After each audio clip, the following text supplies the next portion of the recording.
O Flamengo foi a La Paz enfrentar o Bolívar pela terceira rodada do grupo E, da fase de grupos da Libertadores da América, e saiu derrotado. Depois de 22 partidas, o time do Tite perdeu. E aí, dava para o técnico ter feito melhor? Onde é que ele errou? Onde é que os jogadores erraram? O que a equipe poderia ter feito de forma diferente para que conseguisse pelo menos evitar a derrota, conseguisse pelo menos um empate? Vou te contar tudo depois da vinheta. E aí, vamos falar de tática?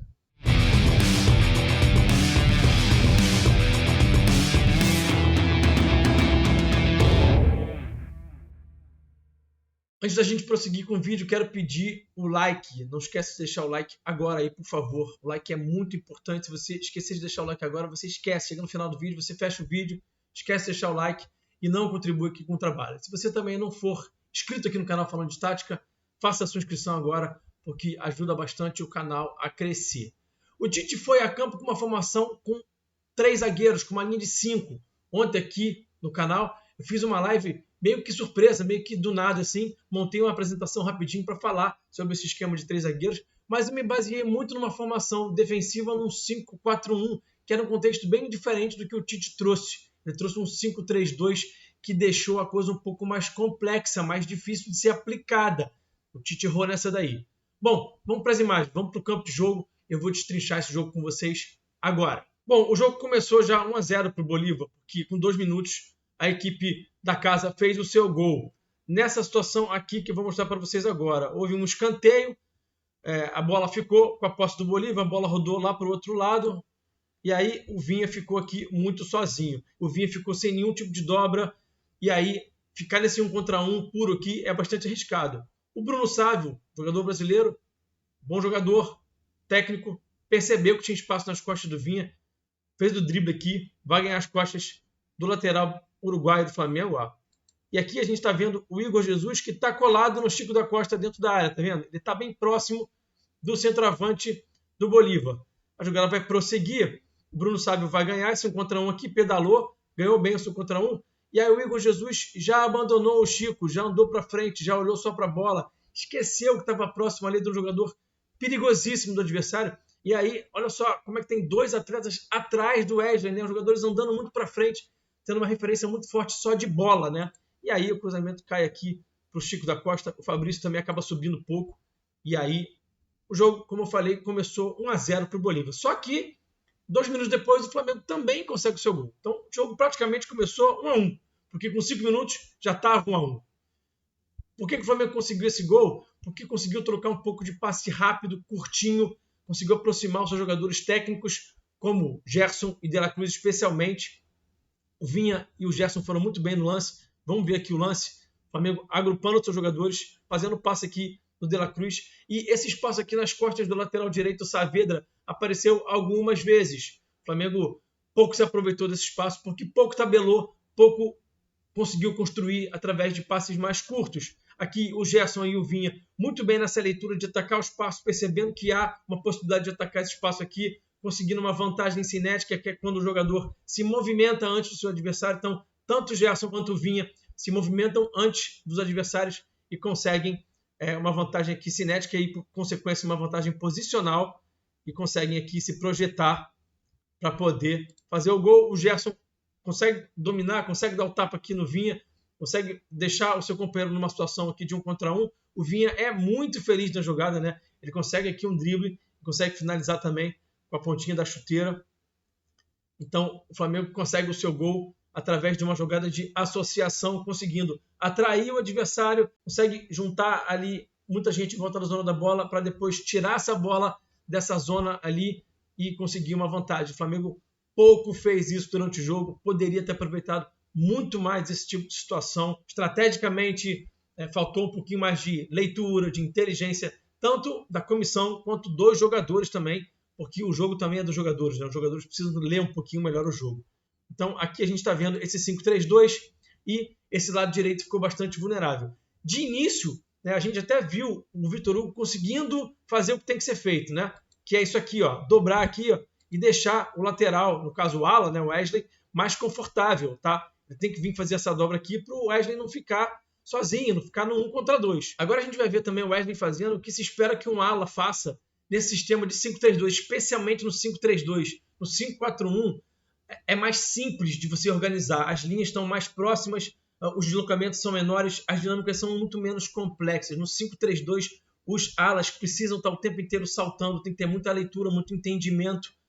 E o Wesley, um jogador jovem, que provavelmente nunca jogou com linha de 5 na carreira dele, assim como o Vitor Hugo também. E o papel desse meio-campista, dessa linha de 3 na frente dessa linha de 5, também é muito importante. Esses 3 caras precisam andar para o lado muito rápido, precisam balançar essa segunda linha. Esses 2 caras que ficam na ponta também precisam se deslocar para o lado muito rápido para fazer a dobra. E o Vitor Hugo teve bastante dificuldade nessa leitura. Olha aqui o Wesley fazendo certo, fazendo o que tem que ser feito, tá? Aqui no lado esquerdo funcionava de forma diferente. Olha só como é que o Vinha já salta, já está bem mais próximo aqui do opositor na hora que ele recebe a bola, tá? Porque o Vinha é um atleta muito mais experimentado, já jogou na Europa, já jogou com linha de 5, já jogou na Itália, já jogou na Inglaterra. O Gerson também jogou na França, jogou na Itália, tem um entendimento tático muito maior, já vai dobrar também, já entende que é importante fazer essa dobra aqui também, então o Gerson aqui também dobrando. Então, o Flamengo do lado esquerdo era muito mais sólido, né? Muito mais consistente. Do lado direito havia essa dúvida toda com o Wesley que não saltava, com o Vitor Hugo que não baixava, e o Flamengo sofreu bastante por aquele lado. Aqui o Flamengo se associando, jogando curto. Toda vez que o Flamengo optou por trocar alguns passes curtos, por reunir os seus jogadores e conseguia fazer um jogo mais associativo a poucos toques, gerava esse tipo de situação aqui, ó.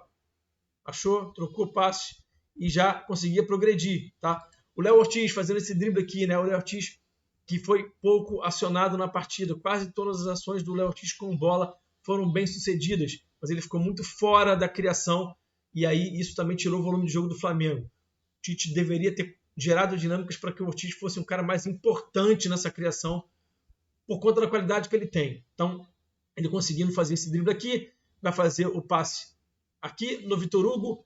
Ele tinha até a opção do De La Cruz de continuar jogando curto. Ele escolhe fazer longo lá no Vinha. O Vinha, de fato, está atacando ali mais uma vez as costas do Saavedra, né? Mais uma vez essa região que era uma região que ficava vulnerável muitas vezes, um setor do campo em que o Bolívar tinha dificuldade para defender, porque o Saavedra salta muito, ele é muito agressivo nesse salto de pressão, ele deixa espaço nas costas, e aí o Vitor Hugo faz essa bola para o Vinha, ele adianta um pouquinho esse domínio, mas acaba sofrendo a falta, o Flamengo tendo a possibilidade aí de bater uma falta. Olha aqui o Ortiz, como eu acabei de falar para vocês, ele está destacado aqui, por quê? Porque essa bola vai ser jogada aqui para o Davi vai jogar essa bola com o Rossi, e o Ortiz está ali do lado do Davi, mas está fora da construção, né? Se essa bola vem para o Ortiz, ele é um pouco mais acionado, o Flamengo teria mais possibilidade de usar a qualidade desse jogador, que é muito bom construindo, né? Mas não, o Flamengo optou por fazer isso aqui, ó, jogar no Rossi e tome bola longa, né? O Flamengo abusou das bolas longas, o Flamengo precisa melhorar a sua saída de bola, precisa gerar dinâmicas, precisa utilizar os atletas que são mais capazes. O Flamengo tem uma deficiência claríssima na sua saída de bola, abusando das bolas longas, e isso esvazia muito o jogo do time. O time entrega a posse para o adversário e sofre, né? Então a gente vai ver aqui, a partir dos 28, 29, 30 minutos do primeiro tempo, o Bolívar passa a não conseguir pressionar tanto assim, não consegue mais estar tão presente em bloco alto, de forma tão intensa, e passa a marcar um pouquinho em bloco médio. Esse bloco médio deixava o Flamengo numa superioridade aqui no centro do campo. Dificuldade do Bolívar para defender essa zona aqui do campo. Então o Flamengo teve duas situações, uma com o Igor Jesus, que poderia até ter feito esse passe aqui para o Bruno Henrique, né? Um facãozinho curto, um passezinho de ruptura. Ele opta por ameaçar aqui um chute, acaba ficando sem opção, perde tempo de bola, acaba perdendo a bola. E logo depois, o Davi também tem essa possibilidade aqui, né? Fica aqui essa região do campo, como eu falei, do corredor central, bem exposta, se oferecendo. O Davi, que é um cara que gosta de conduzir essa bola aqui, avança, mas acaba que erra esse passe. Aqui o Flamengo já está marcando em 4-4-2. O 4-4-1-1, né? Porque o De La Cruz ficava mais baixo do que o Bruno. O Bruno ficava mais avançado. E aqui o Flamengo volta a fazer a linha de 4, volta a trabalhar num esquema de jogo que é mais orgânico, né? Que os jogadores estão mais acostumados a trabalhar, especialmente o Wesley, próprio Igor Jesus, próprio Vitor Hugo, que ainda estava em campo. Então, para tornar a coisa um pouco mais orgânica, para deixar os atletas um pouco mais confortáveis em campo, deixar de usar aquela linha de 5 que era tão complexa, que demandava dinâmicas mais complexas, o Tite volta para o 4-4-1-1 aqui no caso, não é o 4-4-2, e a equipe fica um tanto quanto mais sólida e passa a sofrer bem menos, tá? Aqui a gente vai ver a posse rodar e o Flamengo ficando um pouco menos exposto a partir desse 4-4-1. Só que, como eu já falei, o Vitor Hugo sofreu bastante e mesmo no 4-4-1, mesmo com o Gerson protegendo o Wesley desse lado direito aqui da defesa, o Vitor Hugo, ao ir para o lado esquerdo, tornou o lado esquerdo vulnerável. Olha só esse lance aqui, ele acaba não conseguindo perseguir, as costas dele, quase que sai um gol aqui do Bolívar. Então, ele sai no intervalo porque ele estava extenuado, sentiu muito os efeitos da altitude. Aqui eu já estou mostrando para vocês que o Flamengo voltou para o segundo tempo, mantendo essa linha de 4, com o Léo Ortiz marcando como volante. E aqui, olha para o canto da tela aqui, eu destaquei bem o Vinha. Isso aqui é o início do segundo tempo. Alguns jogadores, quando vão jogar nessa situação extrema de altitude, alguns deles no intervalo sentem os efeitos. Quando a adrenalina baixa, quando o batimento cardíaco dá aquela baixada, o jogador chega no intervalo, chega no vestiário, né, vai tomar aquela água. Tem alguns jogadores que sentem o efeito nessa hora. Quando voltam para o segundo tempo, não conseguem voltar bem, não conseguem retomar o ritmo.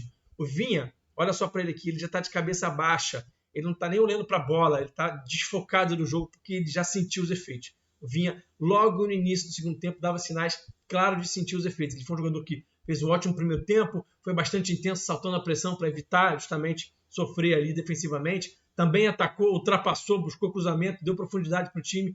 E no início do segundo tempo já estava sofrendo. A gente olha aqui pela linguagem corporal dele, cabeça baixa, já bem desconfortável no campo de jogo. E aí o Bolívar passou a usar muito esse cruzamento aqui do lado oposto, mas nas costas do Vinha e não mais no Wesley, como fez tanto no primeiro tempo. O Luiz Araújo entrou no lugar do Vitor Hugo, passou a bloquear melhor aquela região do campo ali com o Wesley ficou mais protegido, mas o Bolívar conseguia fazer cruzamentos para explorar as costas aqui do Vinha. Então teve esse lance aqui muito perigoso. Depois a gente vai ver uma outra situação. Aqui, efeito da altitude, né? O Bruno Henrique, esse cara técnico, esse grande jogador, no nível do mar, erraria esse passe aqui? Vou até voltar aqui um pouquinho para a gente ver. Ó. Será que ele erraria esse passe aqui no nível do mar? Poderia até errar, né? Mas é muito mais raro ele errar essa bola. Um passe tanto quanto fácil. A bola corre muito mais na altitude. É uma situação extrema, uma situação muito adversa para os atletas. Em condições normais de temperatura e pressão e altitude, o Bruno muito provavelmente acertaria esse passe aqui para o Gerson. Gerson conseguiria dominar essa bola para tentar 1 contra 1. Não teria que dar esse carrinho aqui, né? Não estaria tão desconfortável. Mais um efeito da altitude. Fabrício Bruno, um dos zagueiros mais rápidos aí da América do Sul, até do mundo, quem sabe, né? Perdendo na corrida. O Chico da Costa vai pedalar aqui, já pedalou para cima dele, vai levar essa bola para frente e ele vai perder na corrida. Gente, só altitude para fazer isso. Só altitude para fazer isso. Não tem outra possibilidade. Olha aqui de novo o Flamengo conseguindo jogar curto e usando o Léo Ortiz. E eu vou ter que falar de novo, que pena que ele foi pouco acionado, que pena que o Léo Ortiz tocou pouco na bola, especialmente nessas fases aqui de progressão, em situações em que o adversário vem pressionar e ele tem um recurso para fazer isso aqui, ó, tá? E tem esse recurso. E aí ele transformou esse ataque aqui num ataque promissor, faz essa bola aqui para o Nico de la Cruz e o Nico vai falhar muito nessa tomada de decisão aqui. O Flamengo tinha um ataque interessante aqui e o Nico decide progredir para dentro da pressão, conduz a bola para dentro de uma situação de quase 1 contra 3, ó. Perde essa bola aqui, né? E aí, no contra-ataque, o Bolívar consegue uma situação de 4 contra 3, como a gente já vai ver. O Igor Jesus até tenta saltar pressão. Será que o Igor saltou pressão errado? Talvez sim, mas ele estava ali já correndo atrás do prejuízo, né? Ele toma essa decisão de tentar saltar pressão. De novo, leitura da velocidade da bola, muito mais difícil na altitude, né? Ele acha que a velocidade da bola é uma, a bola quica mais alto, a bola corre mais do que ele imagina que vai correr, encobre ele, e aí na hora que encobre ele, o Bolívar fica nessa situação aqui de 3 contra 3, depois de 4 contra 3, como a gente vai ver aqui, ó. Tá? E aí é só fazer o passe aqui para o Bruno Sávio, ele vai dar o tapa aqui, o Flamengo fica nesse 2-1, muito desconfortável. Dava para tentar empatar, ainda era possível empatar? Sim, ainda era, a gente vai ver aqui agora, né? De novo construiu curto, de novo construindo com bola no pé, né? Em vez de jogar bola longa, em vez de rifar essa bola, de entregar essa bola para o adversário, o Flamengo tinha como jogar essa bola curto, especialmente a partir de 28, 30 minutos de cada etapa, porque o Bolívar passa a não ser mais tão intenso assim no bloco alto. Embora o Bolívar estivesse jogando na altitude que está acostumado e o Flamengo não, está no contexto desfavorável, qualquer equipe cansa depois de jogar tanto tempo marcando tão intensamente em bloco alto. E com o Bolívar não é diferente. Então, a partir daqui dos 28, 30 minutos do segundo tempo, a exemplo do que aconteceu no primeiro, o Flamengo conseguia trocar mais passes e construía por dentro, tá? Aqui com o Ortiz de novo, aqui já com o Gerson fazendo um papel de falso 9, o Tite mudou o time cresceu também com essa mudança. usa o Luiz Araújo de um lado, o BH do outro. O Gerson aqui como esse cara mais avançado para tentar usar um pouco mais o apoio dele. Ele vai até sofrer essa falta aqui, justamente fazendo esse pivô. E o Flamengo conseguia construir algumas jogadas por dentro e progredir. Foi talvez o melhor momento do time na partida. E aqui o Flamengo subindo a marcação, subindo pressão. Resolveu dobrar a aposta, resolveu pressionar o Bolívar. E isso deu resultado. Só que acabou se transformando em gol. Subiu pressão, roubou a bola. O Lohan vai trocar esse passe aqui com o BH. O Lohan e o Matheus Gonçalves já tinham entrado na partida a essa altura. O Gerson baixou aqui para ser um volante, para ser um meio-campista mais recuado. O Flamengo passou a fazer um 4-1-4-1, tá? E aí o Gerson toca essa bola aqui no Matheus. E o Matheus faz esse passe lindo aqui, só que ficou um pouquinho comprido. Uma bola aqui na profundidade para o Lohan. E quase que ele consegue encostar nessa bola aqui e encobrir o Lamp. Seria um gol belíssimo e seria um gol que daria um conforto maior para o Flamengo nesse empate aqui. Aqui o lance de novo do Flamengo subindo o bloco, 6 atletas no campo do adversário, a exemplo do lance anterior. O Flamengo resolveu arriscar um pouquinho, subir o bloco e forçar o erro de passe e deu certo de novo. E aqui é o tal do lance, né, que teve até o VAR para olhar se a bola bateu no braço, se bateu antes na barriga, como é que foi, como é que não foi. O juiz acabou decidindo por não marcar o pênalti, né? O VAR não chamou nem o juiz para ir lá olhar. Essa bola fica aqui com o Gerson, ele acaba demorando para bater no primeiro momento, depois chuta a bola, bate na zaga, volta para ele chuta fraco e o goleiro Lamp fica com a bola. E aí foram esses dois lances mais importantes do Flamengo. Depois o Flamengo voltou a fazer bola longa, porque o Flamengo tem um goleiro chamado Rossi, que embora tenha ido muito bem com as mãos, tenha feito defesas importantes, saiu bem do gol, fez uma defesa muito importante no lance, muito próximo dele, assim, logo no primeiro tempo. Foi bem com as mãos, e é importante, obviamente, com as mãos, mas ele é viciado em fazer bola longa. Ele tem aqui uma linha de passe aberta para o Fabrício Bruno. O Flamengo claramente tinha uma situação de conseguir construir por baixo aquela altura do jogo, mas o Rossi, como eu já falei e repito, é viciado em fazer bola longa, seja na altitude, seja no Maracanã, seja na Arena da Baixada, seja no Morumbi, seja onde for, ele vai fazer essa bola longa, mesmo podendo fazer um passe aqui do lado dele para o Flamengo tentar construir curto. E aí ele entrega a posse de bola para o adversário. O Flamengo, mais uma vez, tem que correr atrás de marcar e de retomar essa bola. Aqui, mais uma jogada em que o Flamengo conseguiu conduzir. O Bolívar, nessa altura do jogo, tinha dificuldade de marcar, deixava espaços. O Davi acha essa bola aqui no Luiz Araújo, mas ele acaba fazendo essa bola aqui no Lohan, que acaba finalizando. E esse foi o último lance de mais importância do Flamengo. Essa bola foi por cima e esse lance já foi aos 89. Depois o Flamengo não teve mais nenhuma possibilidade de tentar o empate. Bom, para a gente concluir, onde é que o Tite errou? Na minha visão, nesse 5-3-2, que era desnecessário. Talvez no fato também de não ter levado alguns jogadores para estarem pelo menos no banco, né? Será que se o Flamengo tivesse um Arrascaeta, um Pedro no banco no jogo de ontem, entrasse no jogo para poder participar pelo menos 15, 20 minutos, o Flamengo tivesse melhor sorte? A gente não sabe, mas a chance talvez fosse maior de num lampejo, numa jogada técnica, numa jogada criativa, o Flamengo tentar um empate aí, que seria um prejuízo muito menor em termos de tentar a primeira colocação do grupo. O Flamengo muito provavelmente vai se classificar, muito provavelmente em segundo lugar do grupo. Isso gera uma desvantagem depois na fase de mata-mata, mas é o que tem para hoje. O Flamengo fez as escolhas dele, o técnico fez as escolhas dele, a comissão técnica, a própria diretoria que fez uma reunião com a comissão técnica e em conjunto tomaram a decisão de manter muitos atletas no Rio de Janeiro para essa partida. O Flamengo parece estar priorizando o brasileiro.